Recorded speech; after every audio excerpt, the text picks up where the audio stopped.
ஒரு பெரிய காடு இருந்தது. அந்த காட்டுல நிறைய பறவைகள், விலங்குகள் எல்லாமே வாழ்ந்துட்டு வந்தது. இந்த பறவைகள் எல்லாம் என்ன செய்யும்?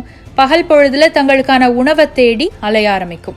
சாயங்காலம் இருட்டுறதுக்கு முன்னாடி தன்னுடைய கூட்டுக்கு வந்து அடைஞ்சிரும். இந்த மாதிரிதான் அன்னைக்கும் பறவைகள் எல்லாமே பகல் பொழுதுல தங்களுடைய உணவை தேடி அலைஞ்சு திரிஞ்சிட்டு இருந்தது.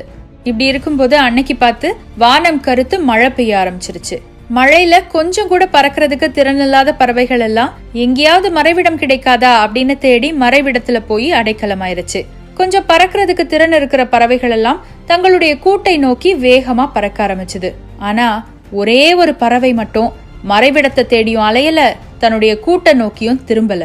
தன்னுடைய இறக்கையில் பலத்தை பெருக்கி தான் இதுவரைக்கும் பறந்து கொண்டிருந்த உயரத்தை விட இன்னும் அதிகமான உயரத்துக்கு பறக்க ஆரம்பித்தது. அந்த பறவைதான் கழுகு.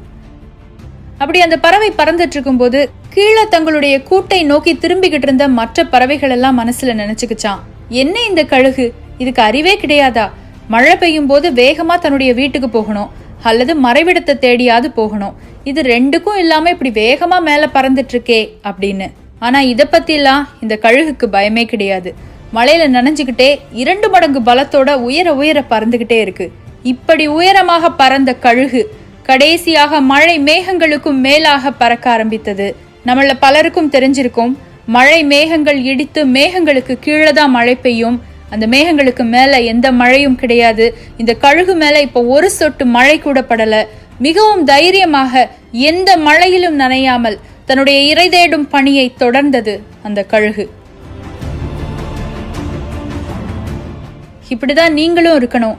ஒரு பிரச்சனை வரும்பொழுது மறைவிடத்தை நோக்கி ஓடக்கூடாது, மழையில நனைஞ்சிடக்கூடாதுங்கிறதுக்காக கூட்டுக்கு திரும்பிய பறவைகளைப் போல உங்களுடைய கனவுகளை தொலைத்து விட்டு பின்வாங்க கூடாது.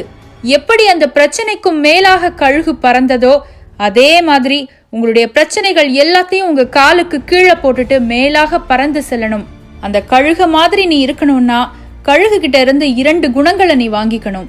மழையில நனைஞ்சுக்கிட்டே மேல மேல பறந்துட்டு இருக்கும் போது மற்ற பறவைகள் எல்லாம் கூட்டுக்கு திரும்பிட்டு இருக்கே, நம்ம இப்படி மேல பறந்துட்டு இருக்கோமே, நம்முடைய முடிவு சரியானதா அப்படிங்கிற குழப்பம் ஒரு நாளும் கழுகுக்கு வராது. அந்த அளவுக்கு கழுகுக்கு மன வலிமை உண்டு. 2 மடங்கு பலத்தோடு மழையில பறக்கணும் அப்படின்னு சொன்னா அந்த கழுகுடைய இறகுகள் அத்தனை வலிமையானதாக இருக்கணும். ஒரே நாளில் அந்த வலிமை கழுகுக்கு வந்துவிடவில்லை. ஒவ்வொரு நாளும் மீண்டும் மீண்டும் உயரத்தில் பறந்து பறந்துதான் அந்த வலிமை கழுகுக்கு வந்தது.